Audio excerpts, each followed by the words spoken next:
Assalamualaikum warahmatullahi wabarakatuh. Hai teman-teman, perkenalkan nama saya Adira Fitrinanda Ahmad dari Universitas Muhammadiyah Profesor Dr. Hamka, Fakultas Keguruan dan Ilmu Pendidikan, Program Studi Pendidikan Guru Sekolah Dasar semester 5.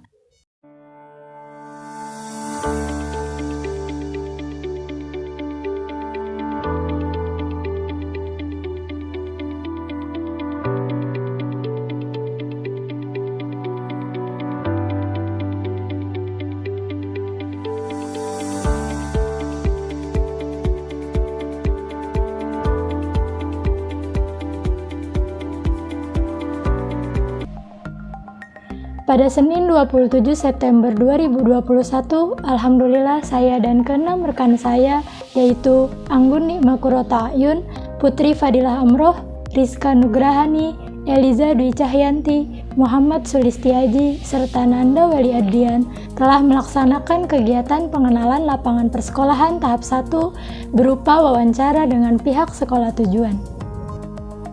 Sebelum masuk kepada laporan hasil kegiatan PLP1, saya akan menjelaskan secara singkat apa itu PLP1.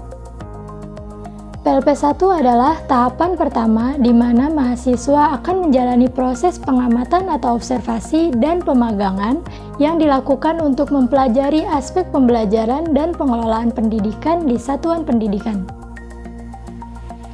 Yang dimana tujuan dari kegiatan ini adalah untuk membangun landasan jati diri bagi seorang pendidik. Dalam kegiatan PLP1 kali ini, sekolah yang kami tuju adalah SDN Pademangan Barat 09 Pagi.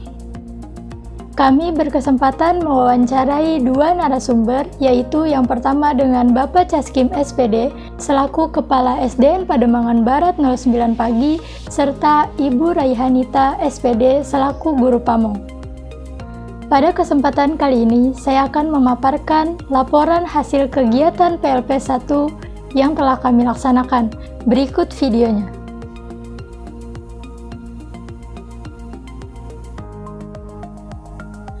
Untuk mengawali laporan ini, yang akan dibahas adalah mengenai karakteristik umum peserta didik.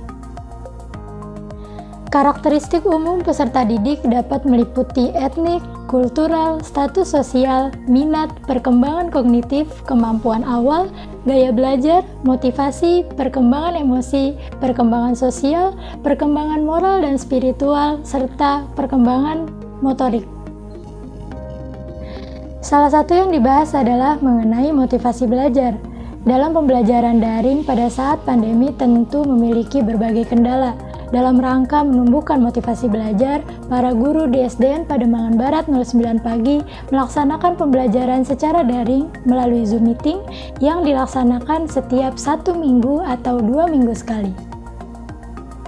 Dalam pembelajaran jarak jauh atau PJJ tentu memunculkan beragam emosi dari peserta didik. Emosi di sini tentunya bukan hanya suatu hal yang negatif, melainkan suatu ungkapan wajar seperti rasa bosan yang timbul akibat pelaksanaan PJJ yang sudah berlangsung cukup lama.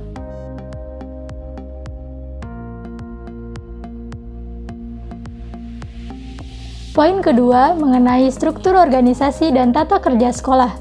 Struktur organisasi di SDN Pademangan Barat 09 Pagi terdiri dari kepala sekolah yang dibantu oleh komite sekolah serta 2 wakil kepala sekolah. Yang pertama ada wakil kepala sekolah bidang kurikulum dan yang kedua ada wakil kepala sekolah bidang kesiswaan.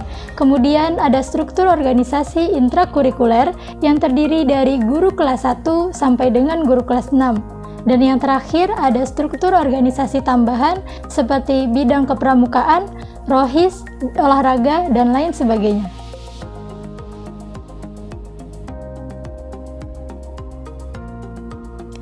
Peraturan dan tata tertib di SDN Pademangan Barat 09 Pagi dibuat oleh kepala sekolah beserta para guru dan disosialisasikan secara virtual melalui Zoom Meeting.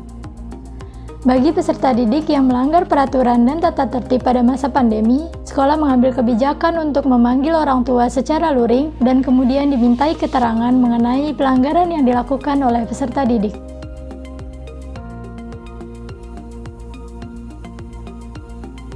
Kegiatan-kegiatan seremonial formal di SDN Pademangan Barat 09 pagi sebelumnya selalu dilakukan secara luring. Pada masa pandemi seperti sekarang ini, mengharuskan kegiatan seremonial dilakukan secara daring.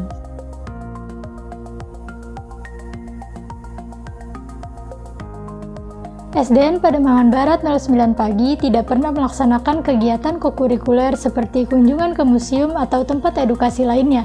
Kebijakan ini sesuai dengan peraturan pemerintah yang tidak memperbolehkan memungut biaya dalam bentuk apapun dan pemerintah tidak mengalokasikan dana untuk kegiatan tersebut.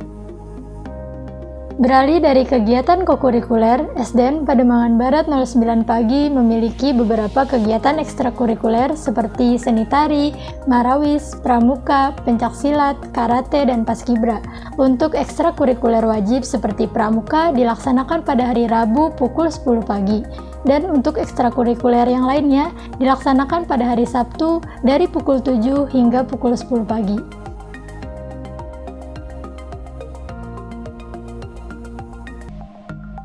Pembiasaan yang dilakukan di SDN Pademangan Barat 09 pagi adalah sholat duha bersama, kultum, serta rutin memeriksa kebersihan. Sholat duha bersama dan kultum dilaksanakan setiap hari Jumat hingga pukul 8 pagi.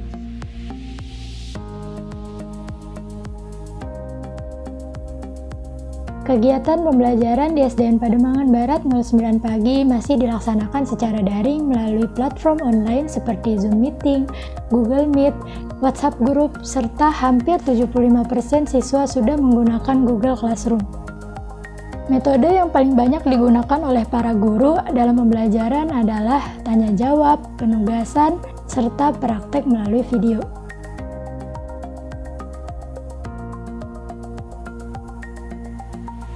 Untuk proses penilaian di SDN Pademangan Barat 09 pagi, tidak jarang para guru memanggil 5 siswa per harinya untuk dapat melakukan penilaian secara otentik. Nilai ulangan diambil melalui video call antara guru dan siswa secara bergantian, sedangkan nilai harian diambil menurut ketepatan siswa dalam mengumpulkan tugas.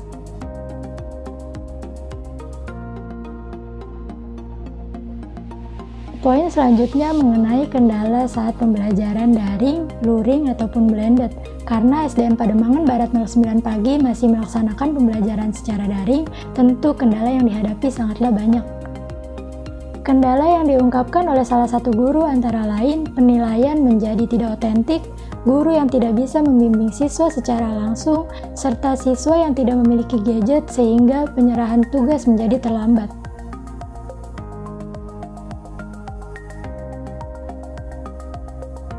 Para guru di SDN Pademangan Barat 09 pagi selalu memberikan motivasi di awal pembelajaran dengan bahasa yang sederhana sehingga mudah dimengerti oleh peserta didik. Apresiasi yang diberikan oleh guru juga menjadi faktor penting dalam menumbuhkan semangat belajar peserta didik.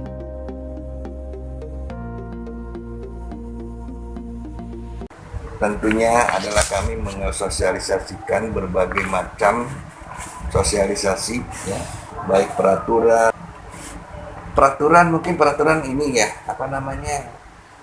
lambat menyerahkan tugas mungkin ya kan, itu kami panggil orang tuanya secara luring. Kenapa secara luring? Karena kami pengen tahu apa permasalahan yang ada di orang tua tersebut. Sanksinya hanya itu aja, nggak ada sanksi yang tegas itu apa, paling bisa kami panggil orang tua.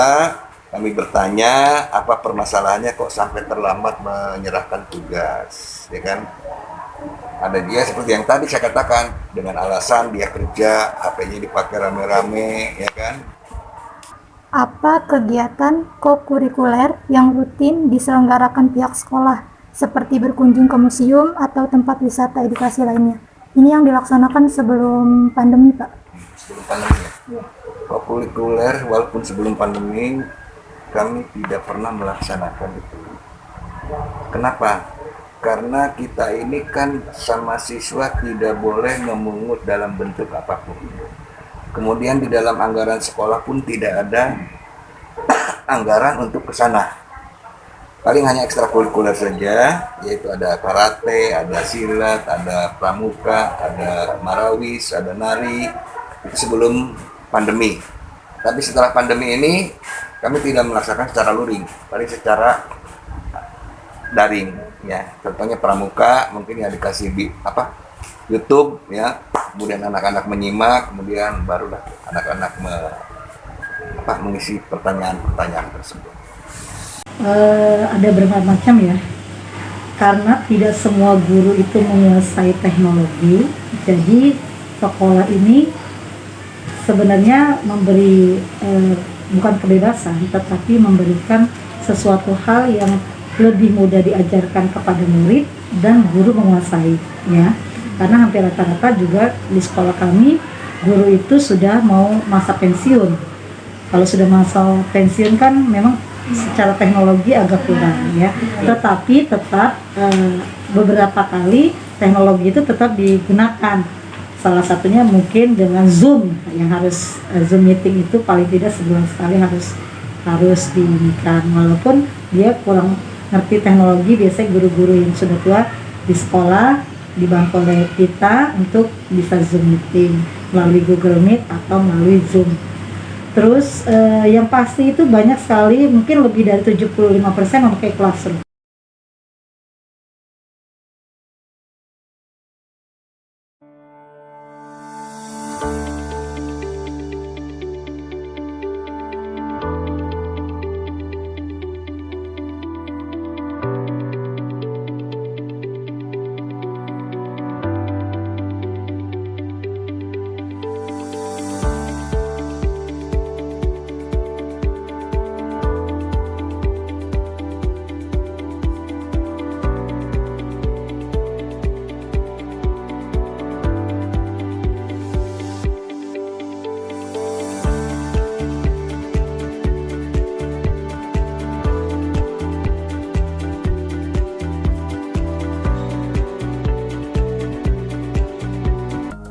Sekian laporan hasil kegiatan PLP1 DSDN Pademangan Barat 09 pagi. Saya ingin mengucapkan terima kasih kepada pihak-pihak yang telah mendukung kegiatan ini dari awal hingga akhir. Terima kasih yang pertama saya ucapkan kepada Fakultas Keguruan dan Ilmu Pendidikan Universitas Muhammadiyah Profesor Dr. Hamka. Terima kasih yang kedua saya ucapkan kepada Ibu Ayu Putri Seruni SPD MPD selaku dosen pembimbing lapangan. Terima kasih yang ketiga saya ucapkan kepada Bapak Caskim SPD selaku Kepala SDN Pademangan Barat 09 pagi serta Ibu Raihanita SPD selaku Guru Pamo. Dan terima kasih yang terakhir saya ucapkan kepada rekan kelompok saya yang telah mau bekerja sama dan saling membantu hingga terlaksananya PLP1 ini dengan sebaik-baiknya. Atas segala kekurangan mohon dibukakan pintu maaf yang seluas-luasnya. Wassalamualaikum warahmatullahi wabarakatuh. Sampai ketemu di video selanjutnya.